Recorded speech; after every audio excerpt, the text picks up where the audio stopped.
So guys welcome back with another videos. ಇನ್ನು ಡೈಟ್ ವಿಷಯಕ್ಕೆ ಬರ್ತೀನಿ. ಬಿಗ್ ಬಾಸ್ ಮನೆಯ ಮೊದಲನೇ ವಾರದ ನಾಮಿನೇಷನ್ ಆಗ್ತಾ ಇದೆ.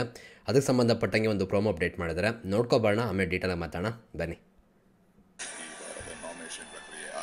ಶುರುವಾಯಿತು. ಇಂಟ್ರೆಸ್ಟಿಂಗ್.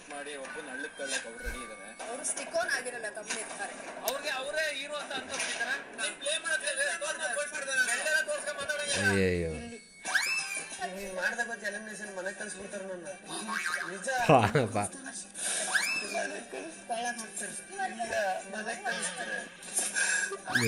ಯಾವ ಲೆವೆಲ್ ಡೌನ್ ಮಾಡ್ತಾವ್ರೆ.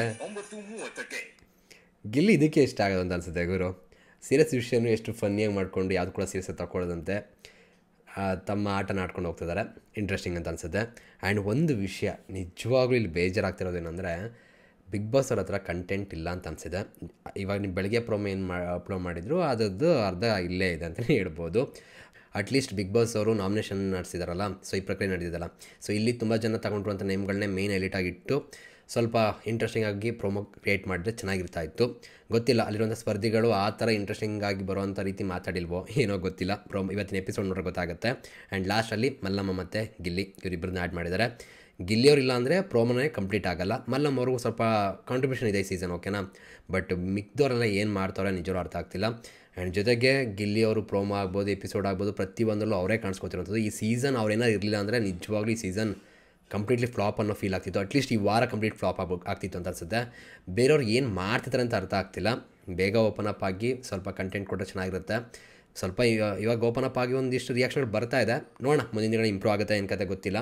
ಜೊತೆಗೆ ಇಲ್ಲೀಗ ನಾಮಿನೇಷನ್ ನಡೀತಾ ಇದೆ, ಅದನ್ನು ಸ್ವಲ್ಪ ಡೀಟೇಲಾಗಿ ನೋಡ್ತಾ ರಿಯಾಕ್ಷನ್ ಕೊಡ್ತಾ ಮಾತಾಡ್ತಾ ಹೋಗೋಣ ಬನ್ನಿ.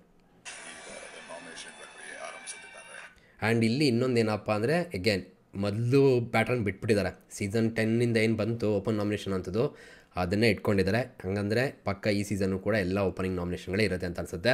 ಈ ಥರ ಆದರೆ ಜಗಳಗಳಂತೂ ಖಂಡಿತವಾಗ್ಲೂ ಡಬಲ್ ಆಗ್ತಾ ಹೋಗ್ತಿರುತ್ತೆ. ರೆಡಿಯಾಗಿರಪ್ಪ.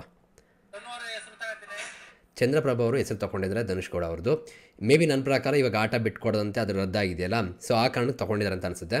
ಬಟ್ ನನಗೆ ಕೇಳಿದ್ರೆ ಅದೊಂದೇ ಇಟ್ಕೊಂಡು ಕೊಡೋದಾದರೆ, ಇವಾಗ ನಡೆದಿರೋ ವಿಷಯ ಇಟ್ಕೊಂಡು ಕೊಡೋದಾದರೆ ಈ ಒಂದು ವಾರದಕ್ಕೇನು ಲೆಕ್ಕನೇ ಇಲ್ವಾ? ಧನುಷ್ ಗೌಡ ಅವರು ಗೇಮ್ ಅಂತ ಬಂದಾಗ ಸಕ್ಕತ್ತಾಗಿ ಆಡಿದ್ದಾರೆ, ಯಾರು ಕೂಡ ಇವರು ವಿರುದ್ಧ ನಿಂತ್ಕೊಳ್ಳೋಕ್ಕೂ ಆಗಲ್ಲ, ಆ ಲೆವೆಲ್ಗೆ ಆಟ ಆಡಿದ್ದಾರೆ. ಸೊ ಅದಕ್ಕೆಲ್ಲ ಏನು ಅರ್ಥನೇ ಇಲ್ವಾ ಅನ್ನೋ ಪ್ರಶ್ನೆ ಬರುತ್ತೆ. ನೋಡುವ. ಇದು ಆ್ಯಕ್ಚುಲಿ ಇಂಟ್ರೆಸ್ಟಿಂಗ್ ಅಂತ ಅನ್ನಿಸ್ತು. ಅವರ ಟೀಮಲ್ಲಿರುವಂಥವ್ರನ್ನೇ ನಾಮಿನೇಟ್ ಮಾಡ್ತಾ ಇದ್ದಾರೆ, ಸೊ ನಾಮಿನೇಷನ್ ಪ್ರಕ್ರಿಯೆಯಲ್ಲಿ. ಸೊ ಇವಾಗ ಸುಧೀರ್ಗೂ ಜಾನ್ವಿರ್ಗೂ ಬೀಳುತ್ತಾ ಫೈಟು, ಕಾದು ನೋಡಬೇಕು. ಆ್ಯಂಡ್ ಇಲ್ಲಿ ಧನುಷ್ ಅವ್ರಿಗೂ ಕೂಡ, ಆ್ಯಂಡ್ ಧನುಷ್ ಅವರು ಅಷ್ಟೇ. ಇವಾಗ ನನ್ನ ಪ್ರಕಾರ ಇವಾಗ ಇಲ್ಲಿರುವಂಥ ವಿಷಯ ಏನಿದೆ ಅದನ್ನೇ ಇಟ್ಕೊಂಡೇ ಕೊಡ್ತಾ ಇದ್ದಾರೆ. ಸೊ ಎಗೇನ್ ಇದು ಕೂಡ ತಪ್ಪು ಅಂತ ಅನಿಸುತ್ತೆ. ಯಾಕಂದರೆ ಸುಧೀರ್ ಅವರು ಕೂಡ, ಕಾಕ್ರೋಚ್ ಸುಧೀರ್ ಅವರು ಕೂಡ ಈ ಒಂದು ಬಿಗ್ ಬಾಸ್ ಮೇಲೆ ಸ್ವಲ್ಪ ತುಂಬ ಚೆನ್ನಾಗಿ ಆ್ಯಕ್ಟಿವ್ ಆಗಿದ್ದಾರೆ.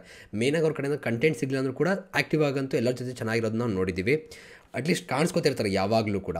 ಸೊ ಈ ರೀತಿ ನೋಡಿದಾಗ ಆ ಒಂದು ವಾರದಿಂದ ಆಗಿರೋದನ್ನ ಬಿಟ್ಬಿಟ್ಟು ಇವಾಗ ನೀವು ಏನು ನಾಮಿನೇಷನ್ ಮಾಡ್ತಿದ್ದೀರಾ, ಇದ್ರ ಹಿಂದೆ ನಡೆದಂಥ ಒಂದು ವಿಷಯ ಇಟ್ಕೊಂಡು ನೀವೆಲ್ಲರೂ ಕೂಡ ನಾಮಿನೇಟ್ ಮಾಡೋಕ್ಕೆ ರೆಡಿ ಇದ್ದೀರಾ ಅಂದರೆ ಈ ಒಂದು ವಾರದ ಕಥೆಗಳಿಗೆ ಏನು ಬೆಲೆ ಇದೆ ಗೊತ್ತಿಲ್ಲ.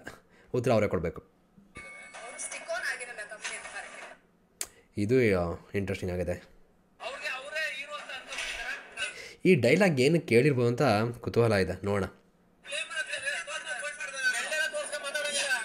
ಆ್ಯಂಡ್ ಇವರು ಯಾರು ಚಂದ್ರಪ್ರಭಾ ಅವರು ನಿಜವಾಗಲೂ ಮುಂದಿನ ದಿನಗಳಲ್ಲಿ ಸ್ಟ್ರಾಂಗ್ ಕಂಟೆಸ್ಟೆಂಟ್ ಅಂತೂ ಪಕ್ಕ ಆಗ್ತಾರೆ. ಬಿಕಾಸ್ ಅವ್ರ ಮಾತು ತುಂಬ ಚೆನ್ನಾಗಿದೆ, ಖಡಕ್ ಆಗಿದೆ. ಇಲ್ಲಿ ಮಲ್ಲಮ್ಮ ಅವ್ರ ಹೆಸರು ತಗೊಂಡಿರುವಂಥದ್ದು ಗಿಲ್ಲಿ ಅವ್ರನ್ನ ಹೆಸರನ್ನ. ಆ್ಯಕ್ಚುಲಿ ಇಲ್ಲಿ ಒಂದು ಪ್ರಾಬ್ಲಮ್ ಏನಂದರೆ, ಮಲ್ಲಮ್ಮ ಇನ್ನೊಂದು ಸೆನ್ಸ್ ಅವ್ರು ಇರುವಂಥ ರೀತಿ ಎಲ್ಲ ನಮ್ಗೆ ಇಷ್ಟ ಆದರೂ ಕೂಡ ಸ್ಟಿಲ್ ಎಲ್ಲೋ ಒಂದು ಕಡೆ ಅವ್ರು ತಗೊಳ್ಳುವಂಥ ನಿರ್ಧಾರಗಳು ಯಾರ್ದೋ ಒಬ್ಬರ ಜೀವನ ಅಥವಾ ಒಂದು ಭವಿಷ್ಯನೇ ಹಾಳು ಮಾಡಿಬಿಡ್ಬೋದು. ಯಾಕಂದರೆ ತುಂಬ ಸಲ ಆ ಥರ ಆಗಿದೆ, ಯಾರೋ ಒಬ್ಬರು ಹೆಸರು ತಗೋತಾರೆ, ಅವ್ರು ಹೊಟ್ಟೆ ಹೋಗ್ತಾರೆ. ಸೊ ಈ ಥರ ಗಿಲ್ಲಿಗಂತೂ ಆಗಲ್ಲ, ಅದು ಬೇರೆ ವಿಷಯ. ಬಟ್ ಬೇರೆ ಹೆಸರು ತಗೊಂಡಾಗ ಅಥವಾ ಏನೋ ಇವ್ರು ನಿರ್ಧಾರ ತಗೊಂಡಾಗ ಯೋಚನೆ ಮಾಡಿದಂತೆ ಅದು ಏನೋ ಅಂತಲೇ ಗೊತ್ತಿದ್ದಂಗೆ ಇವ್ರು ಹೆಸರು ತಗೋತಾರೆ ಅಂದಾಗ ನಿಜವಲ್ಲದು ಪ್ರಾಬ್ಲಮ್ ಆಗುತ್ತೆ, ಪ್ರಾಬ್ಲಮ್ನ ಕ್ರಿಯೇಟ್ ಮಾಡುತ್ತೆ. ಪ್ರಾಬ್ಲಮ್ ಮಾಡೋಂಥ ವ್ಯಕ್ತಿಗಳನ್ನ ಹೆಸರು ತೊಗೊಂಡಾಗ, ಓಕೆನಾ. ಬಟ್ ಆದರೆ ಇಲ್ಲಿ ಗಿಲ್ಲಿ ಬೇರೆ ಕತೆ.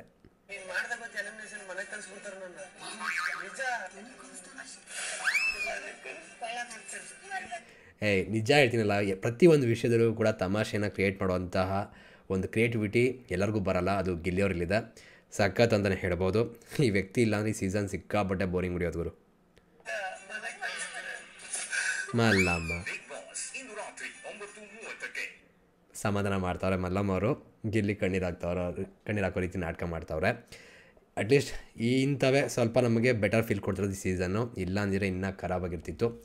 ನಿಮ್ಗೆ ಅನಿಸುತ್ತೆ ಗೈಸ್, ಕಮೆಂಟ್ ಸೆಕ್ಷನ್ ತಿಳಿಸಿ. ನೋಡುವ ಇವತ್ತು ಏನೇನಾಗುತ್ತೆ ಏನು ಕತೆ ಅಂತ. ನಾಳೆಯಿಂದ ಆಟ ಶುರುವಾಗುತ್ತೆ ಪಕ್ಕ.